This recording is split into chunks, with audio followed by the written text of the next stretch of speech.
I moved house a few weeks ago. Moving is a good opportunity to change habits, and I've thought for a while that I ought to improve my personal grooming skills. So I've dumped all my products and personal care technology, and I'm now looking at replacing them all with new and better ones. So let's start at the beginning. Despite sporting a beard, I still need a razor, so I spent some time in my local supermarket looking at the offerings.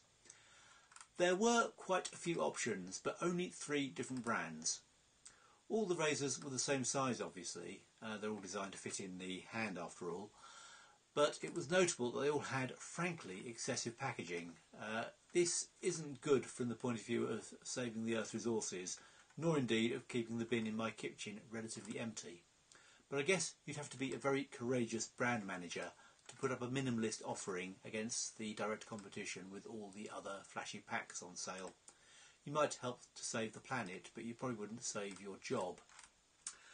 The name that is synonymous with shaving products is of course Gillette, and they had a range including the budget-priced Fusion Power at £6.99, the Pedestrian Mach 3 at £7.19, and the Fusion Stealth at £11.99. I was a bit worried about the name of the Stealth. It raised the obvious question of how easy it would be to find. Topping the price range was the majestic feast of features that is the Fusion Pro Glide Styler at £20, with its 5 shaving blades, a tiny integral comb to straighten out the stubble prior to cutting it off, and an astonishing extra blade enabling supplementary trimming without changing tools. I was tempted, sorely tempted. The 2 other players in the field had only 1 product each. Even though Wilkinson's Sword has a large range of razors, only the Quattro at £9.99 was deemed worthy of shelf space by my local branch of Sainsbury's. Wilkinson's Sword used to dominate the world of razors back in the days when a single blade safety razor was the standard. Growing up in the 60s, I remember being highly impressed by black and white television adverts that featured actual swords.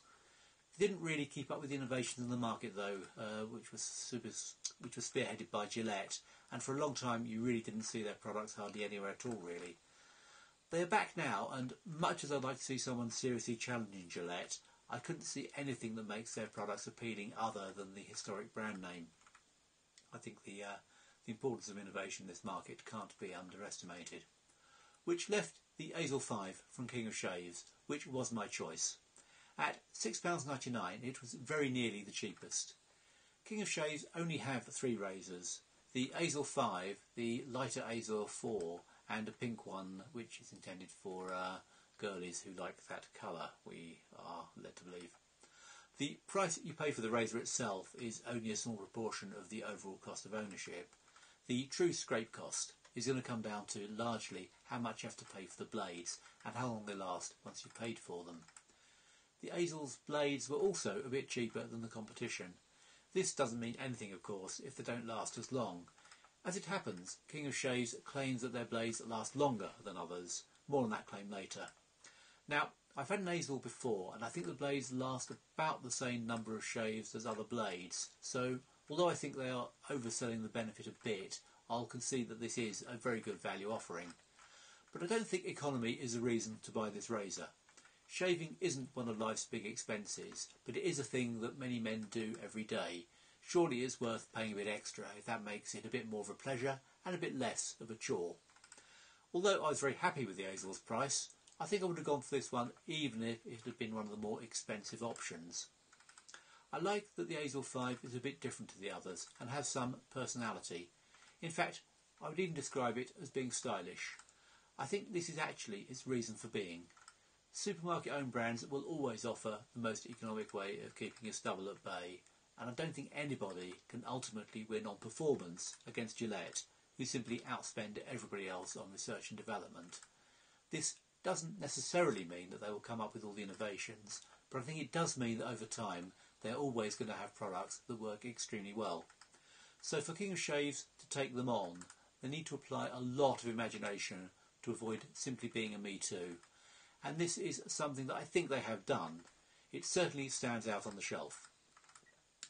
I liked the relatively simple front of the pack. The copy on the back, however, was a bit of a different story.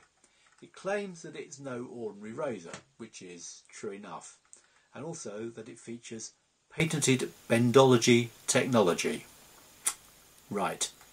Now, you can't just bandy about the word patented, even if you're talking about something that has an amusing rhyme. So I had a look and found that a European patent, EP1201376, has indeed been granted to King of Shaves. So they have exclusive use of razor designs where the blade is attached by a hinge to the handle. That's like that. And I'm impressed. It's easy to miss out on things like this when you're developing them. And I think they deserve full marks for identifying and following it through. It's also easy to come up with stupid marketing phrases like bendology technology. I hope we're meant to treat that as being ironic. And it gets worse. The blades are apparently made out of nano-coated endurium. You may have missed the existence of endurium before. It's a bit of an obscure element found on the periodic table right next to cheesy marketing gimmickism. It is nano-coated as well. I hope they're laughing with us and not at us. As I said, like all the razors on sale, the Azor 5 is preposterously over-packaged. You just have to compare the size of the pack with the size of the product to see that. It's a full 4 centimetres wide compared to the width of the razor. It's completely over the top. But unlike a lot of these kind of packs, this one was relatively easy to open and to get the contents out. This at least avoided the thermoform hell that you often experience trying to get the product you just paid good money out of the pack it's been put into. And even armed with a pair of scissors, fighting your way in often feels more like a task that should have been set for a mythological hero to win the hand of a princess. There was no leaflet inside, just the Azor itself, in a blue plastic holder and a blade dispenser containing one spare blade. Replacing the blade wasn't too difficult, although it wasn't actually intuitive, and you really do need to refer to the instructions the first time. If you want to tip, the trick is to press the little white bit there underneath that, and it comes off very easily, and then it clips back on equally easily, except when you've got a camera running. There we are, no problem. I think this might actually put some men off who don't really go in for reading very much, and certainly are unaware of the existence of such things as written instructions. So how does it shave? I've used it only once so far, and I have to say it was remarkably gentle on the skin.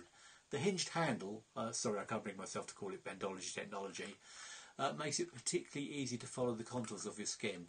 I felt in no danger of even the slightest nick, and my skin was absolutely undamaged in any way.